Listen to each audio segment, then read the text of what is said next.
The Sichuan-Tibet Highway is the most important traffic route from China to the Himalayas. 2,200 kilometers across steep passes and deep valleys up to the roof of the world.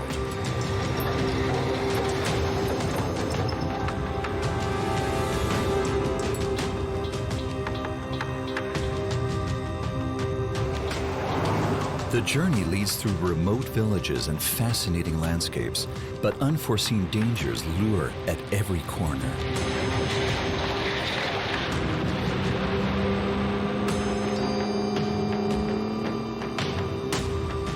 At 5,000 meters altitude, the infinity of the sky seems as close as never before.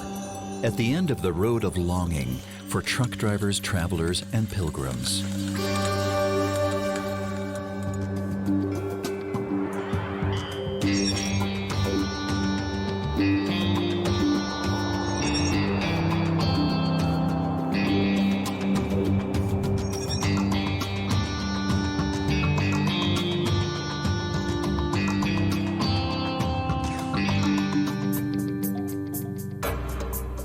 The Sichuan-Tibet Highway leads from Chengdu in the Sichuan province, situated in the southeast of China.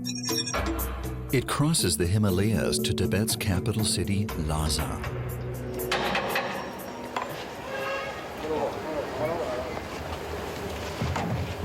Ren Taiping and his colleague Shun are checking the wheels and brakes of their truck. They have to bring cement to a place near the Tibetan border, about 800 kilometers away.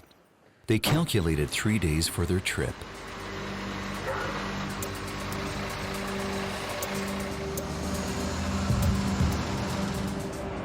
They take turns driving at frequent intervals because the ascent up the Himalayas takes full concentration.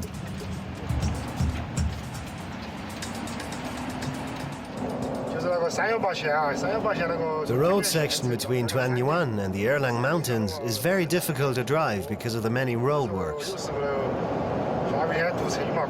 Landslides cause road accidents time and time again. The road conditions are a disaster, especially in heavy rain.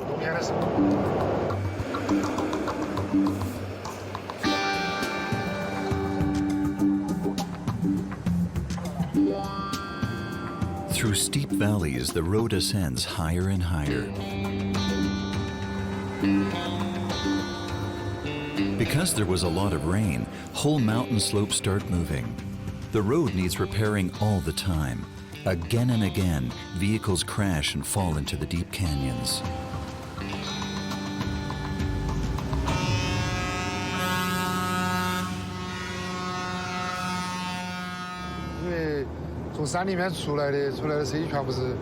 Nearly all drivers we meet are Tibetans. They're bad drivers. If we encounter them on the road, it's better to let them pass. Only yesterday, further down the road, the stubborn behavior of two drivers caused deaths.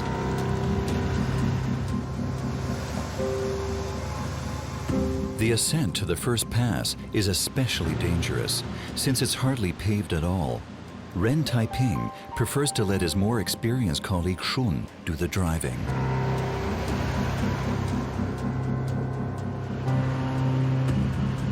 The road winds itself ever higher through a subtropical mountain jungle. The clouds floating from the Pacific Ocean to the Himalayas cause heavy rains here.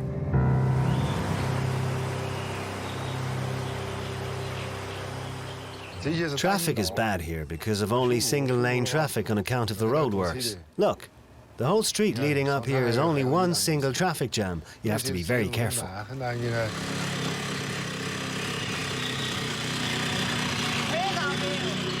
Shortly before the pass, once again a landslide blocks the road.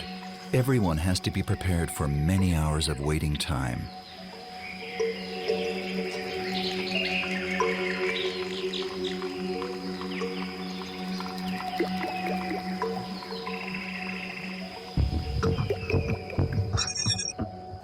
The first stage of the Sichuan-Tibet Highway leads from Sichuan's capital city Chengdu across the foothills of the Himalayas to Kangding.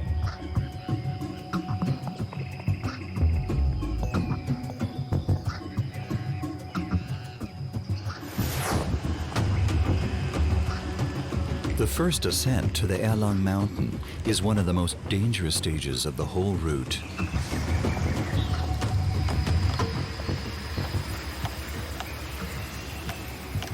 A farmer woman is logging bamboo in the underbrush above the street. Gao Kaisi does not even let heavy rain keep her from working. What do we use the bamboo for? We use it to build a protective cover. Our old temple is being demolished. Now our Buddha needs a new provisional roof.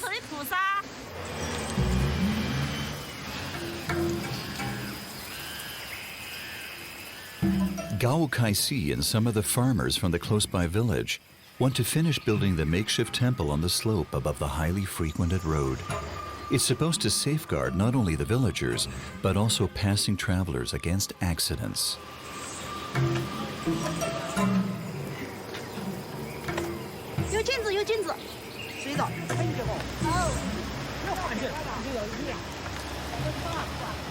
People here are used to working in the rain.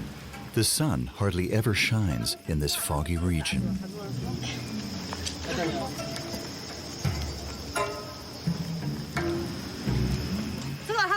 This is Buddha Guanyin, and here we have the patron of the street.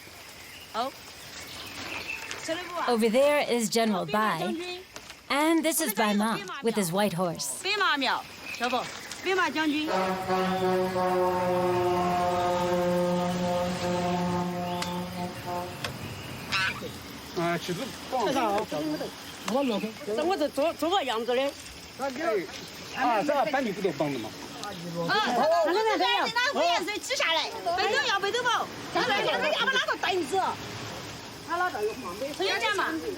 To ask for protection from up above is very common in this area, maybe because there are dangers everywhere. Just a few years ago, tens of thousands of people died at a disastrous earthquake which devastated this area in Sichuan.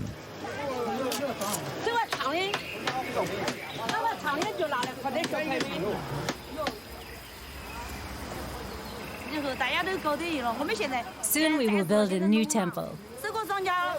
Now is the peak harvest time for the rice, so we have no time at all.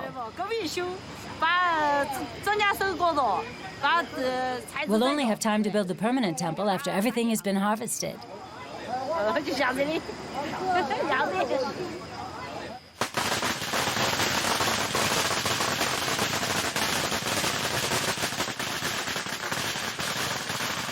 The temple is inaugurated with small fireworks.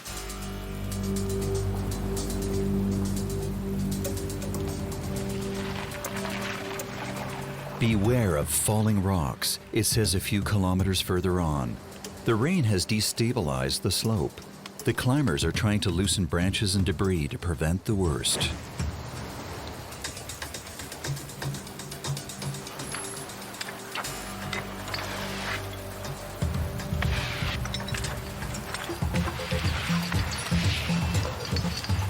Sometimes the road patrol manages to alleviate dangerous sights, but most of the time they arrive too late.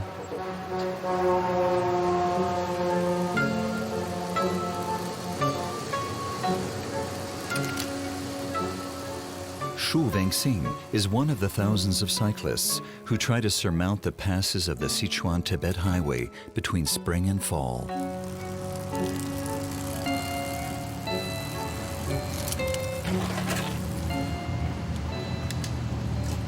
I feel free when I'm on the road. I can cycle fast or slow, whichever I want. I meet people on the way and make friends. We cyclists are like-minded. Everyone is on vacation. I'm so happy. We're cycling to Lhasa. It'll take us 3 to 4 weeks to get there. In between, we'll rest for 2 or 3 days.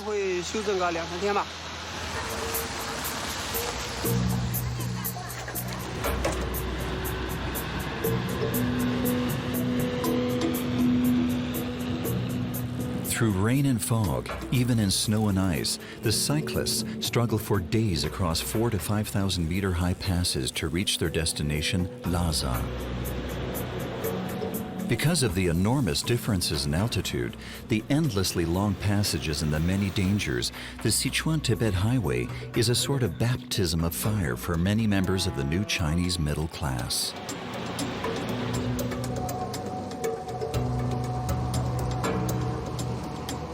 Ren Taiping and his colleague have left the traffic jam behind. Finally, they can move on.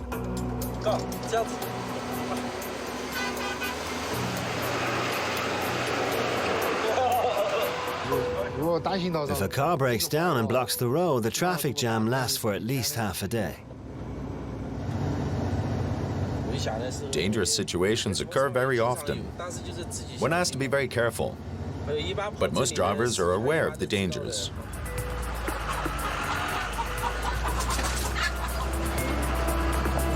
Not only landslides, falling rocks, or unpaved roads are challenging. The greatest danger arises from drivers who risk too much.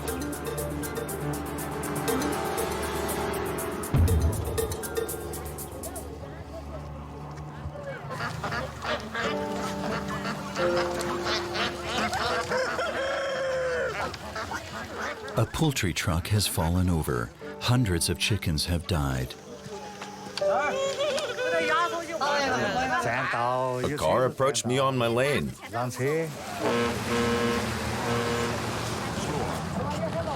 I came from below and had to yield quickly.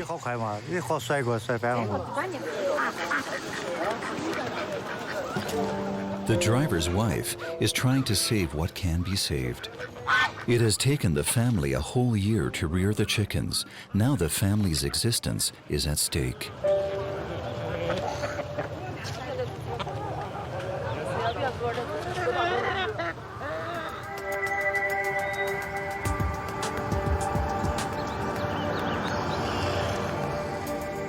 The route leads ever higher up in the Himalayas. Behind the first 4,000-meter pass, Ren Taiping and his colleagues suffered damage too. The driver's door is damaged, but they are not even halfway there.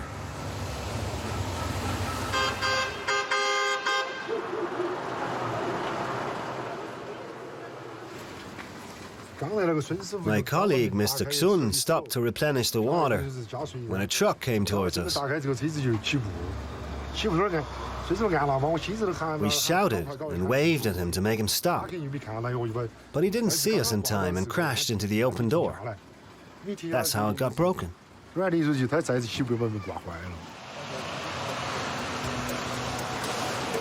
Ren Taiping suspects this unnecessary accident will cost him at least half a day, because normally it takes the police a few hours to arrive at the scene. The other driver does not accept the blame, so the police will have to file a report.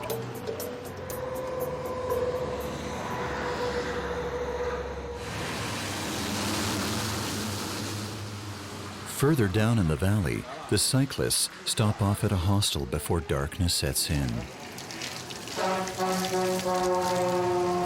Zhou Wengxing has also completed his daily leg. The increasing bicycle tourism is a welcome line of business for the villagers. A one-night stay costs €5 per person. That's affordable, even by Chinese standards.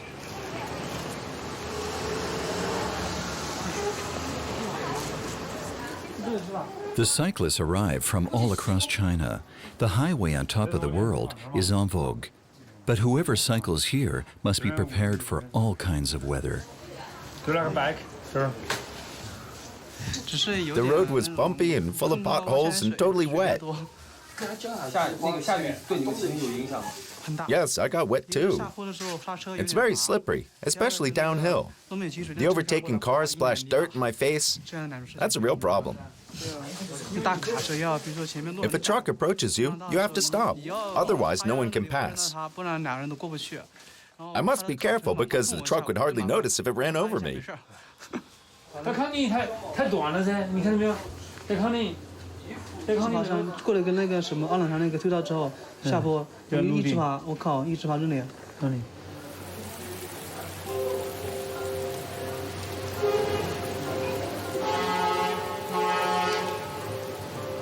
It's still raining the next morning. The villagers don't seem to mind. Here at 2,000 meters above sea level, the people are used to this moist and damp weather.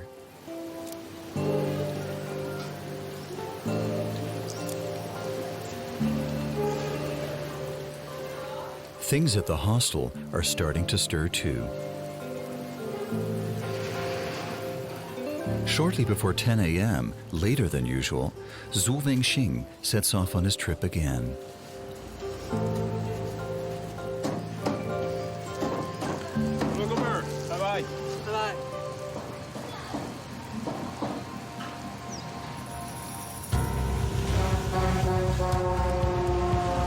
Ren Taiping and his colleague are back on the road as well. They waited 5 hours for the police to arrive. They flattened the driver's door and tied it to the truck as best as they could.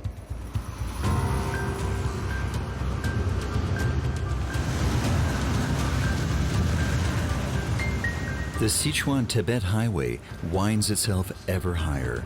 The next pass is 4,500 meters high. The truckers stay on the inner lane as much as they can because of the broken door and the dust.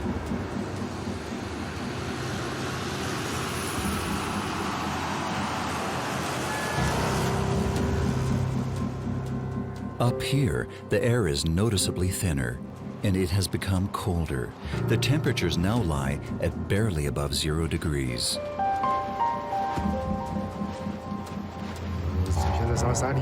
It is so tough to drive, and the next passage will be uncomfortable too. We try to stay close to the mountain with our broken door, which means that sometimes we're driving on the wrong side of the road. This can be dangerous, especially if big vehicles are approaching.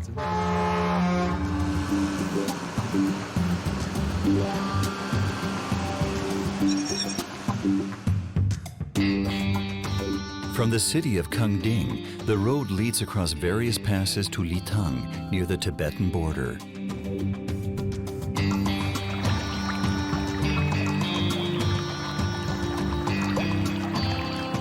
Close by the road at nearly 5,000 meters, the Tibetan monastery Gaoe Shan. About 2,000 meters further down, the climate becomes mild again.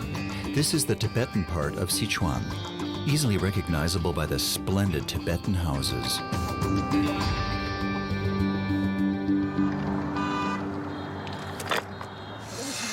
The family Sang belongs to the Kampa people. They are building a new house for their son. The old one stood too close to the road and was demolished. Luo Sang is 24 years old. The house is supposed to be ready when he gets married. When they expanded the Sichuan-Tibet highway a little while ago, our house was affected as well. Even though we weren't happy with the compensation payment, we're now building a new house a bit further away from the street now.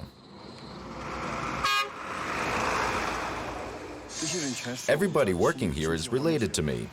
We ourselves dug up the stones and the clay and brought it here from far away.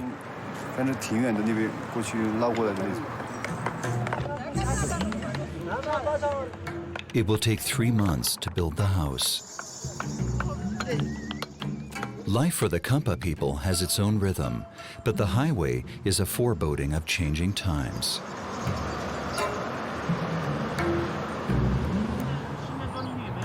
Every day, new faces appear. Who are these strangers that struggle to climb up here?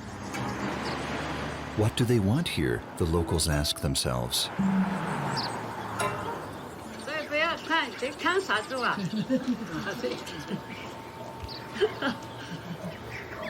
It won't take long before the Chinese bustle will change life up here too.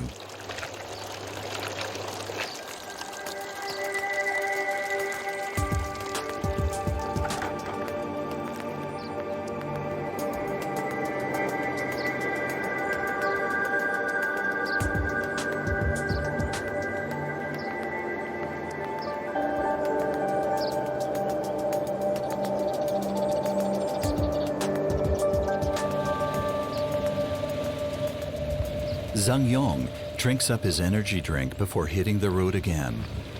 He's actually always in a hurry. He is expected to pick up tourists from Lhasa for a tour across the Himalayas. He aims to arrive within 5 days, but Lhasa is not only 1,700 kilometers away. He also has to overcome a total of 25,000 meters in altitude, downhill and uphill. Zhang Yong always drives as fast as the road allows, sometimes even faster. He is 25 years young, quick to react, and ambitious. The tour is not only a job for him, but also a challenge. Driving uphill, it's sometimes really difficult to overtake the others. For example, if there's a traffic jam, overtaking can get very dangerous. That means I won't be able to meet my schedule. There are days when I only manage to drive 200 kilometers because of all the time I'm losing.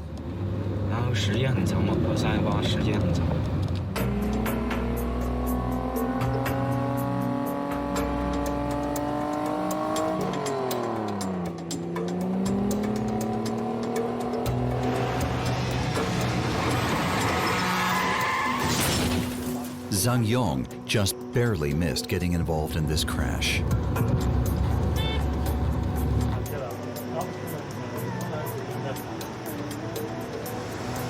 The brakes failed.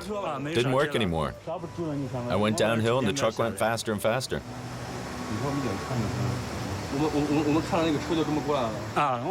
I had to steer into the ditch or else we would have come off the road.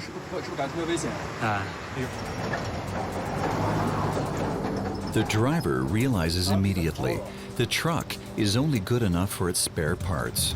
Maybe the engine and the gearbox still work, but the whole right-hand side is a pile of junk. At least the load, containing construction material, isn't damaged. He wants to be able to give a detailed account of the damage when he calls his boss. After the first shock, the driver reacts surprisingly relaxed and cool. The danger is always greatest going downhill, when the brakes are strained.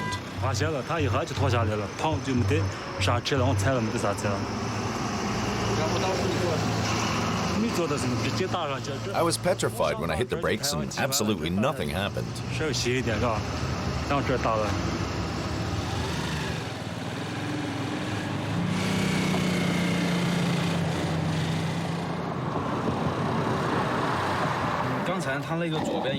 To the left, there were a couple of small cars approaching. He would have definitely run into them if he hadn't driven into the mountain. There would have been casualties. He would have pushed the two little cars down the slope, and then there would have been another traffic jam. He made the right decision.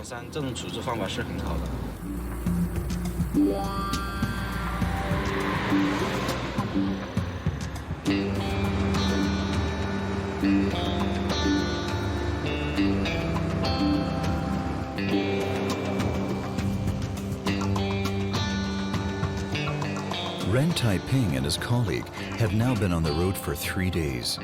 They want to arrive at their destination Litang tomorrow morning. Another problem arises.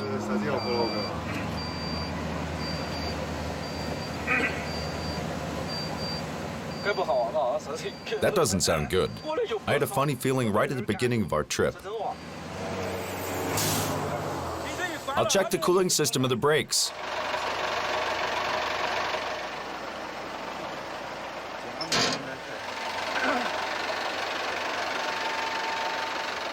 Is the brake cooling blocked?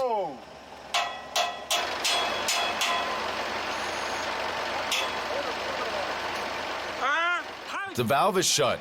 The cooling is blocked. That's not good.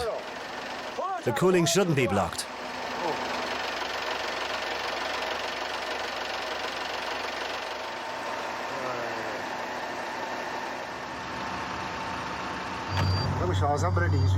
It's very dangerous if the cooling system for the brakes fails and you're going downhill. And the brakes will fail and you have a real big problem. You either drive against the buffer walls, into the ditch, or you go down the slope. Or you cause a bad accident. Something that frequently happens here. At 4,000 meters altitude, right next to the road, a Tibetan family of nomads are tending their flock of yaks. Zulma, her husband and the two sons live off the milk, the furs, and the meat of the animals. They own 70 yaks. Zhu's eldest son, Dawa, is 13 years old. It took him ages to accustom his favorite yak to be ridden. Now he is proud that the animal lets him sit on its back.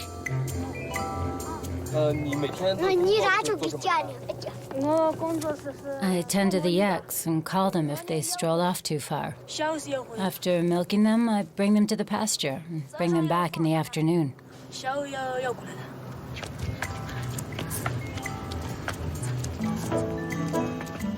Dawa wants to become a cowboy, own a horse, and ride through the prairie. Soon the family will leave the summer pasture and move on to the village below. Our village has a school, but I don't go there anymore. I left 2 or 3 years ago. Yes, I miss school.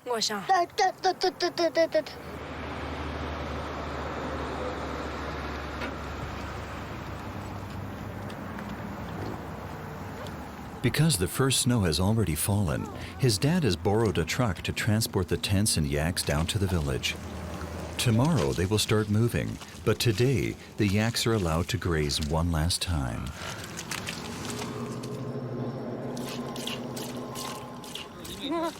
I don't have much to say.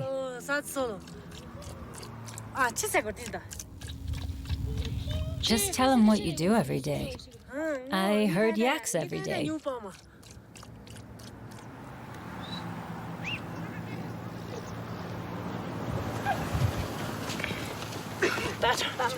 Zulma has milked about 30 liters of milk today. It's their most important income.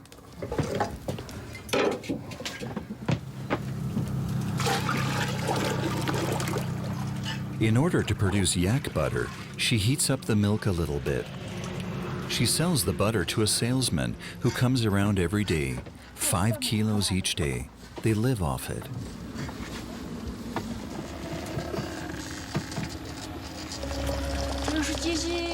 Without this machine, we wouldn't have butter.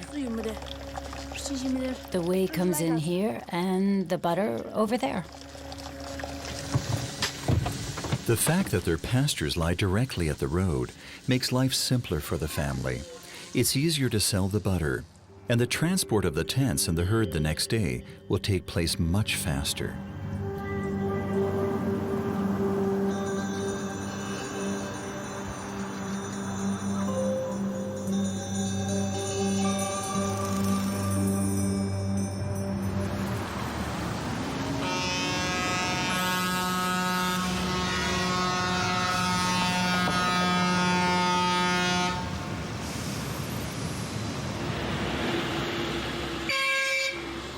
Shortly before the next pass, a car from Shanghai has broken down on the mountain road.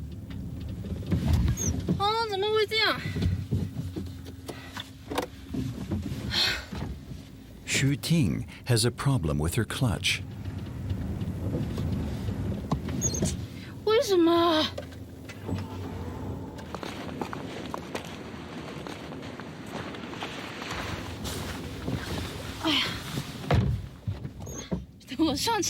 I can't do this when people are watching me.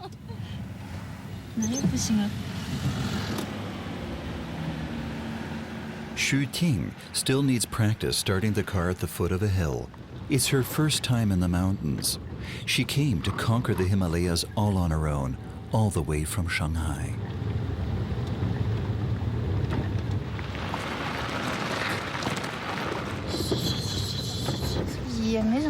I just want to drive to Tibet. I've been wanting to go there for 3 years now, but there were too many things that kept me from doing so. Now the time has come. I've done some research and have been preparing for this trip for the past 3 years. I want to see Tibet with my own eyes, and it should be possible even with such a small car.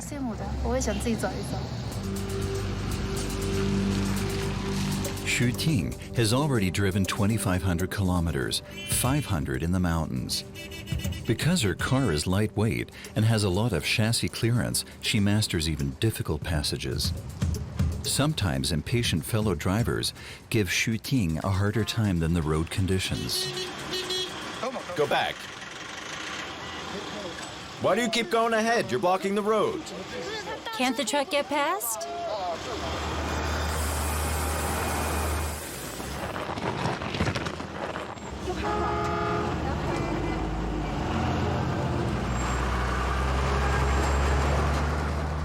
Whenever the drivers encounter traffic jams at roadworks, they get nervous.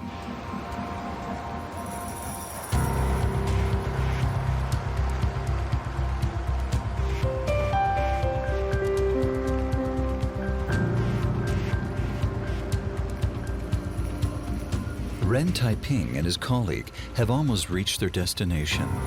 Between them and Litang remains only a last ascent. They arrive a day too late because of the accident and the many traffic jams. Still, they are in a good mood because up here, the road is free of potholes. There used to be lots of thieves here. I never used to dare driving here at night. And in the old days, it was impossible to make rapid progress. You used to have to drive much more carefully than today.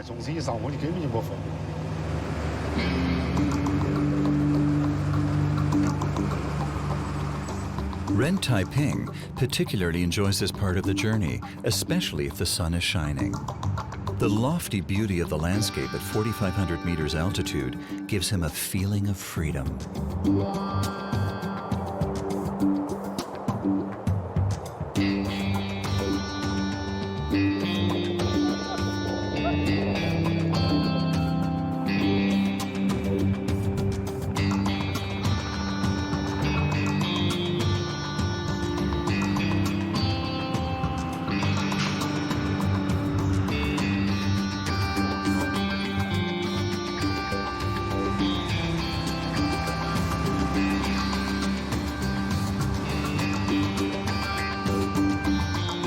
They arrive at Litang in the afternoon. It's one of the highest cities of the world, situated at 4,000 meters altitude on a high plateau.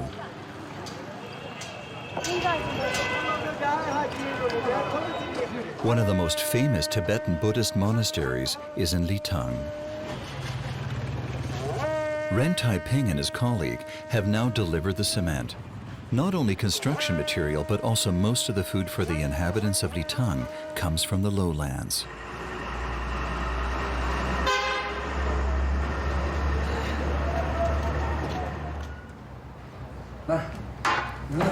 They have mastered this adventurous trip once again. They won't rest for long at this restaurant. Already in the afternoon, they'll be heading back home.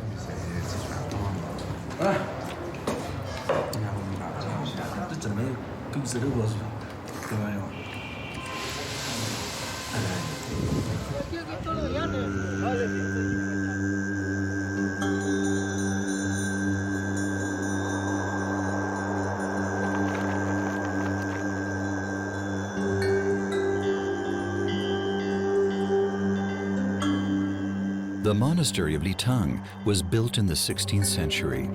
The 3rd and 10th Dalai were educated here. Even today, the monastery is one of the most important schools of Tibetan Buddhism. More than 1,000 monks live behind these ancient walls. The 10-meter-high statue of Buddha on the inside is famous as well. Splendid ornaments bear witness to the ingenuity of Tibetan artisanship.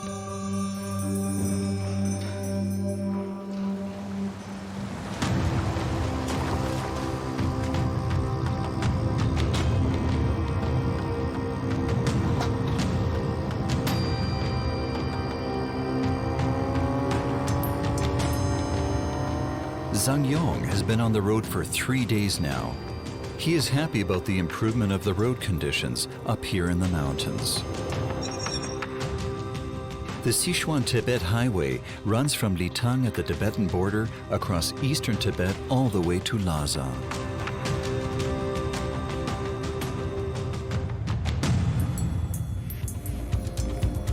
At the Tibetan border, Zangyong crosses the legendary Yangtze River, which enters the Pacific Ocean near Shanghai. A bit further west, the road follows the valley of the river Mekong, which sometimes carves 2 kilometers deep into the mountains.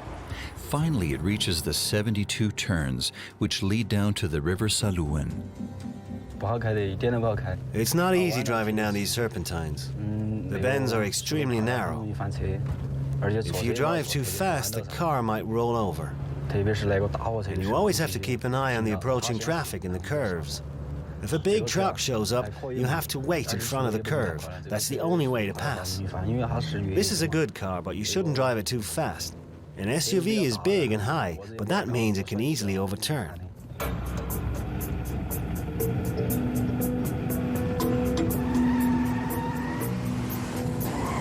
In spite of its high center of gravity, Zangyong pushes the vehicle to its limits.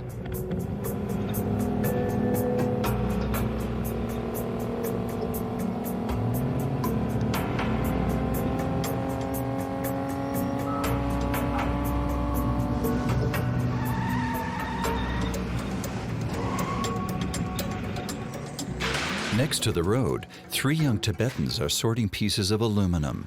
They are a kind of vanguard of civilization. Hu Kai is in charge of the brigade.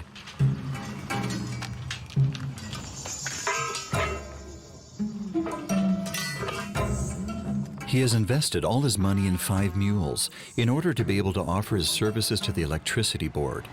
He wants to help put up power poles until he has made enough money to fulfill his dream of buying his own car. One day, he wants to be a taxi driver. At the moment, we don't have any power supply lines. There's no electricity. Depending on the whereabouts, it'll take up different amounts of time. In this sector, it'll take another month.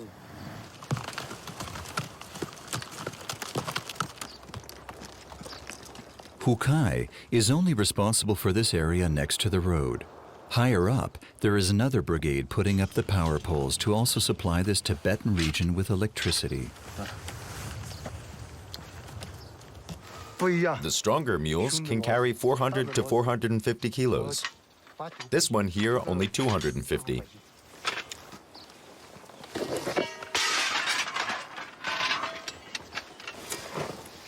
We have to be careful. If the parts fall on the mule's legs, we have a big problem.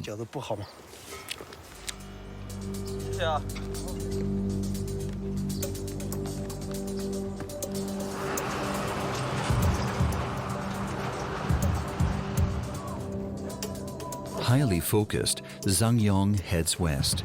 He enjoys being able to drive as fast as he wants to in this remote area.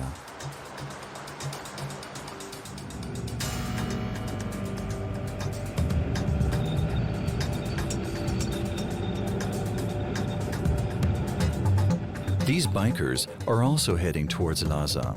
They are from the Guangdong province and have been on the road for 26 days already and driven 4,000 kilometers.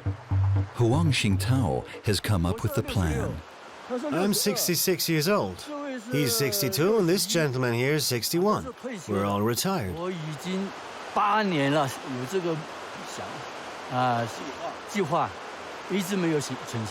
I'd already planned to drive to Tibet on a motorcycle for 8 years, but it never happened. I did go to Lhasa with a group of tourists, but to find people to go there on a motorbike tour isn't easy at all. But now, finally, my dream comes true.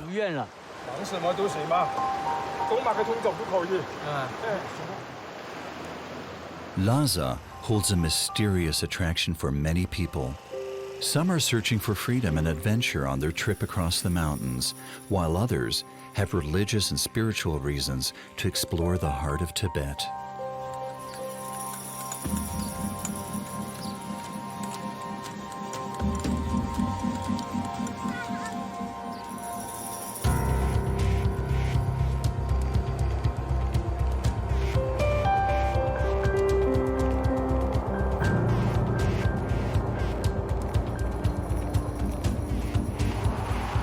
For these Tibetan travelers, the Sichuan-Tibet highway is a pilgrim trail.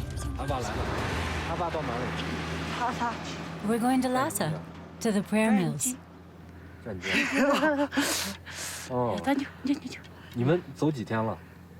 We've been traveling for a month now. We carry all we need, our food too. Tsampa.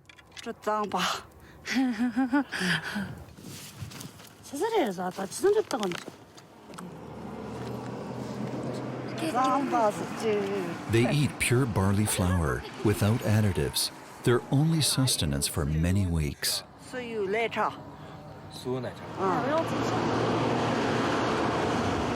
The pilgrim trail leads them on, uphill and downhill through ice and snow. Only those prepared to suffer hardships will endure.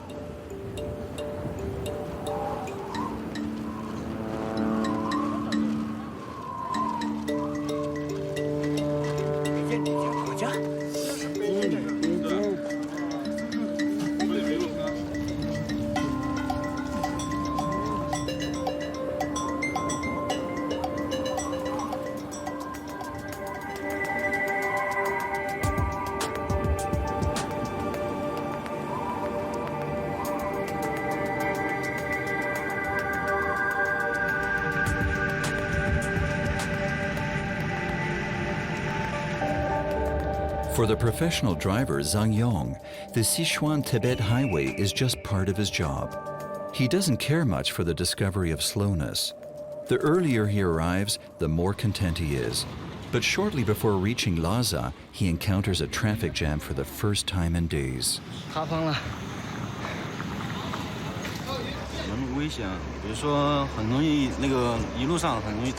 There are various hazards on the trip. Landslides, deep snow in the high mountains, slippery and icy streets. It may be difficult for someone who never drove here before. For me, it's no problem to drive down this road. I know it well. Zhang Yong has reached his destination, Lhasa. The pilgrims also arrive after their long journey at the Potala Palace, the Dalai Lama's residence for centuries. They believe that by spinning the prayer mills, they can remove the harm of all living creatures and dissolve bad karma. Now, at the end of the Sichuan-Tibet highway, everyone has fulfilled their goal.